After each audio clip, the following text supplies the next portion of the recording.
Hello, আসসালামু আলাইকুম। Tales and test by রাকাতে সবাইকে স্বাগত জানাচ্ছি। সময়ের অভাবে ভিডিওগুলো একদমই দিতে পারছি না, সেজন্য আন্তরিকভাবে দুঃখিত। আমরা প্রথমে এখানে নেমেই নিউজিল্যান্ডের এয়ারপোর্টে নেমে একটু ঘোরাঘুরি করে ইমিগ্রেশন ক্রস করে তারপরে রওনা দিলাম মামার বাসাতে। আমার হাজব্যান্ড চলে এসেছিলেন 4 দিন আগে। তো ও মামার বাসায় ছিল। আমাদের যদিও একটা বাসা ঠিক করা ছিল, কিন্তু সেখানে আসলে মামা ওকে যেতে দেয়নি, যে একা একা যেয়ে কী করবি, আমাদের সাথে থাক, ওরা আকারা আসলে তারপর একসাথে যাবে। Okay fine. তো আমরা মামার সাথে, মামা আর ও এয়ারপোর্টে আমাদেরকে আনতে গিয়েছিল। তো ওখান থেকে মামার বাসাতে গেলাম, যে মামি অনেক মজার মজার খাবার রান্না করেছেন, সেগুলো খাবার দাবার খেয়ে রেস্ট নিয়ে তারপর আমরা যে বাসাটা ঠিক করা ছিল ওই বাসাতে চলে গেলাম। আসলে কি বলবো, এমন ভয়ঙ্কর এক অভিজ্ঞতা হয়েছে।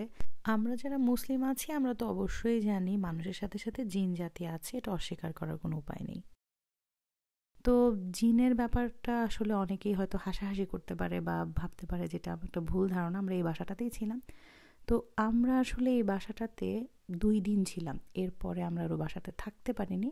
আপনারা ভিডিও দেখলে বুঝবেন, এই যে আমরা এখানে মালপত্র সব কিছু রেখে আমি আসলে বাসাটা ঘুরে ঘুরে দেখছিলাম যে বাসাটা কেমন, কোথায় কি আছে না আছে, আমার মাকে ভিডিও করে পাঠাবো, তাই ভিডিওগুলো করেছিলাম। আসলে এভাবে ভিডিও করব চ্যানেলে দেওয়ার জন্য, সেটা আসলে ভাবতেও পারিনি। তো প্রথমে এই দিক দিয়ে যে দরজাটা দেখতে পাচ্ছেন, ওদিক দিয়ে ঢোকে, বাসাটা এমন যে রান্নাঘর দিয়ে ঢুকতে হয়, তারপর এখান দিয়ে সিঁড়ি, আর এই সিঁড়ি দিয়ে উপরে উঠলেই 3টা রুম। তো বাসাটা বেশ ভালোই ছিল, সুন্দর ছিল, আমাদের 4 জনের জন্য এনাফ বড়। তো এই রুমটাতে হুমরান হুনাইফ ঘুমিয়েছিল।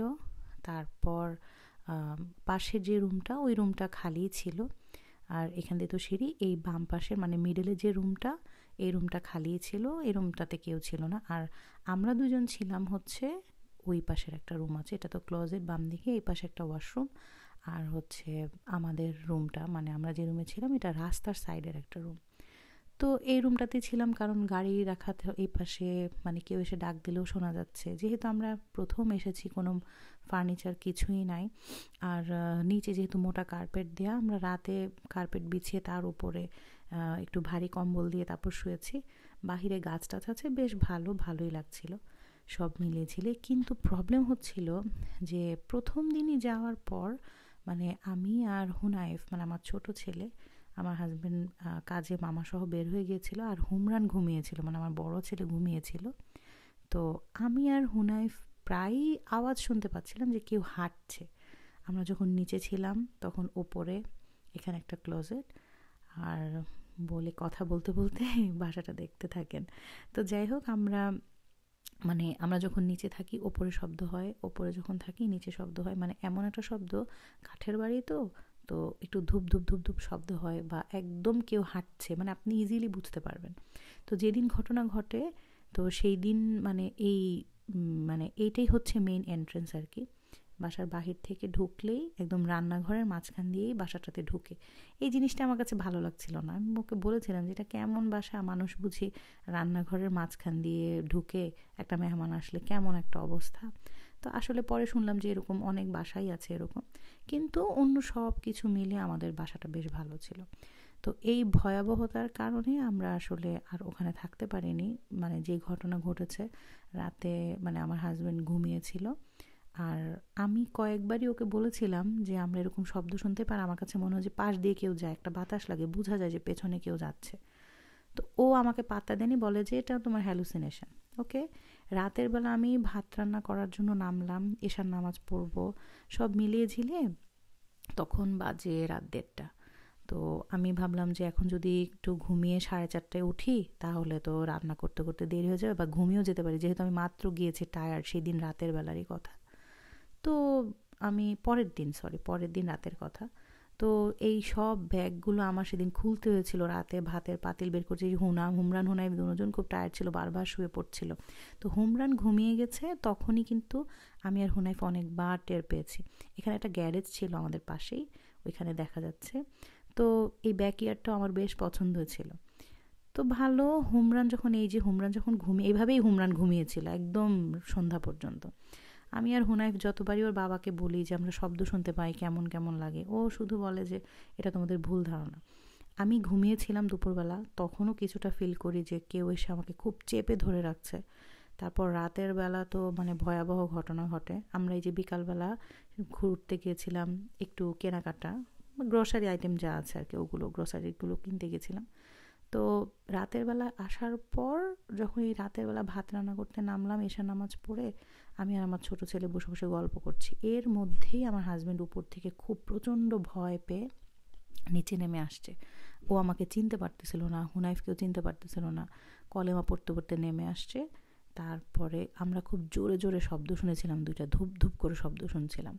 তো শোনার পরে যখন মানে আমি বারবার কলেমা পড়তেছি, জোরে জোরে দোয়া পড়তেছি, ও আমাকে চিনতে পারছে না। তখন আমি ওকে জাস্ট জিজ্ঞেস করলাম, তুমি কি কিছু দেখছো? ও তখনও আমাকে চিনতে পারতেছে না।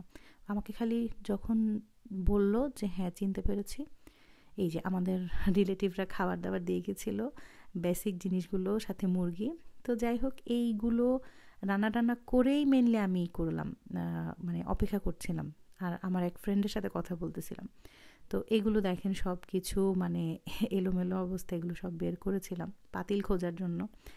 তো পরে হয় কি, যখন ও আমাকে চিনতে পারছিল না, তখন আমি ওকে যখন বললাম তুমি কিছু দেখছো, ও আমাকে তখনও চিনতে পারে না। আমি কলেমা পরে আয়াতুল কুরসি পরে ফুটো দেওয়ার পর ও মানে নিঃশ্বাস, চোখ মুখ ঝাড়া দিয়ে হা হা এরকম করে আমার দিকে তাকিয়ে বলতেছে, তুমি কি আমার রুমে যাও নাই? তুমি কোথায়? আমি বললাম আমি তো নিচে, আমি তো রান্না করতেছি, তোমার কি হয়েছে, তুমি চিৎকার দিয়ে আসলা কেন? পরে ও বলতেছে, আমি তো দেখলাম তুমি আমার পাশে শুয়ে কম্বল টান দিয়ে আমার গায়ে থেকে নিলা, আমি বললাম রাকা আসছো, তারপরেই তো দেখলাম যে তুমি নাই। আর আমি ফিল করলাম যে আমি বিছানায় শোয়া না, আমি টোটালি দরজার কাছে, আর আমি তো কিছুই বলতে পারি না এরপরে। তো এই রাতের পর আমরা তো আসলে আর ওই বাসায় থাকার কোনো প্রশ্নই আসে না। মামাকে মেসেজ দিলাম, অন্যান্য রিলেটিভসদেরকেও মেসেজ দিলাম। মামা সরাসরি রাতের বেলায় ফোন করলো। অন্যরা মনে হয় ঘুমাচ্ছিল, ওরা তো টেরও পায় না এত রাতের ঘটনা। তো মামা পরে বললো তোদের আর ওখানে থাকার দরকার নাই, আমি সকালবেলা আসতেছি। তারপর মামার ট্রাক, মামার নিজের গাড়ি সব নিয়ে যে মামা মামি দুজনই আসছে, এসে আমাদেরকে ওই দিনই সাথে সাথে মামার বাসায় নিয়ে আসছে। আমরা আর ওই বাসায় থাকি নাই।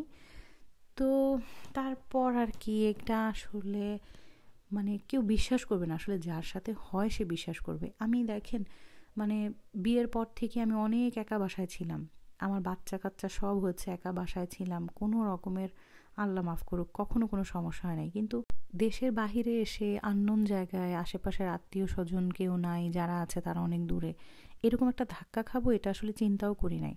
আর এটা অনেকে শুনলে আসলে অবাক হবে যে এরকমই হয় নাকি, কিন্তু না, যেটা হয় একদম মানে আপনি হাঁটতেছে অলরেডি শুনতে পাচ্ছেন, এমনভাবে সিঁড়ি দিয়ে উঠতেছে যে আপনি এখনই মনে হবে যে আপনার রুমে কেউ এসে উপস্থিত হবে, কিন্তু আসলে কেউ নাই। কিন্তু আরও অবাক করার বিষয় হচ্ছে, যখন মোবাইলের দোয়া ছাড়া হয়, সূরা বাকারা ছাড়া হচ্ছে, আয়াতুল কুরসি ছাড়া হচ্ছে, তখন একদম অ্যাবসলিউটলি ফাইন, আপনি ঘরে ঘুরতে পারতেছেন, কোনো সমস্যা নেই। কিন্তু যখনই এরকম শব্দ হচ্ছে, আমরা তো চারজন একসাথে শুধু এক রুমে বসে আছি আর সমানে সূরা শুনতেছি, মোবাইলে জোরে জোরে মানে সূরা লাগিয়ে রাখছি, ছেড়ে রাখছি। তো এইভাবে করে তো আসলে থাকা যায় না। তো যাক, আলহামদুলিল্লাহ মামা মামি আমাদের জন্য আসলে অনেক কষ্ট করছে, সে আমাদেরকে পিক করা থেকে শুরু করে বাসায় পৌঁছে দেওয়া, আবার এই ঝামেলা থেকে উদ্ধার করে ওনার বাসায় আনা, থাকা, মানে খুব হ্যাসেল করে তারপর আমরা মামাদের নেইবারহুডেই বাসা নিলাম। মামারই বাসা, নতুন বাসা কমপ্লিট হলো। তারপর একটু অপেক্ষা করে আমরা মামার বাসাতে উঠলাম। পরে জানতে পেরেছিলাম যে ওই বাসাটা নাকি অনেক দিন খালি ছিল। তো যাক, যা হয়েছে তো হয়েছে, আল্লাহ যে ওখান থেকে উদ্ধার করে এ পর্যন্ত সুস্থতার সাথে এনেছে, এটাই শুকর আলহামদুলিল্লাহ। আসলে সেজদায় পড়ে থাকলেও নিয়ামতের মানে শুকরিয়া আদায় করা তো শেষ হবে না। আল্লাহ সবাইকে সুস্থ রাখুক, ভালো রাখুক, আর এরকম ধরনের বিপদ আল্লাহ কাউকে না দেখাক। দোয়া করবেন আমাদের জন্য, আল্লাহ যেন আমাদের সবাইকে সুস্থ রাখে। আর যেহেতু নতুন সংসার আবার গোছাচ্ছি, একটু তো সময় লাগছে, মানে কোনোভাবেই সময় করে উঠতে পারছি না। আস্তে আস্তে ছোট ছোট করে হলেও একটু চেষ্টা করব শেয়ার করার। আর আমার অভিজ্ঞতা হয়তো অন্যদের কাজে লাগবে, কারণ এখানে মানে সব কিছুর এত দাম বা বিভিন্ন ধরনের এক্সপিরিয়েন্স হচ্ছে, তো নতুন যারা আসবে তাদের হয়তো একটু উপকার হবে। ঠিক আছে, আল্লাহ হাফেজ, দেখা হবে ইনশাল্লাহ নেক্সট কোনো ভিডিওতে।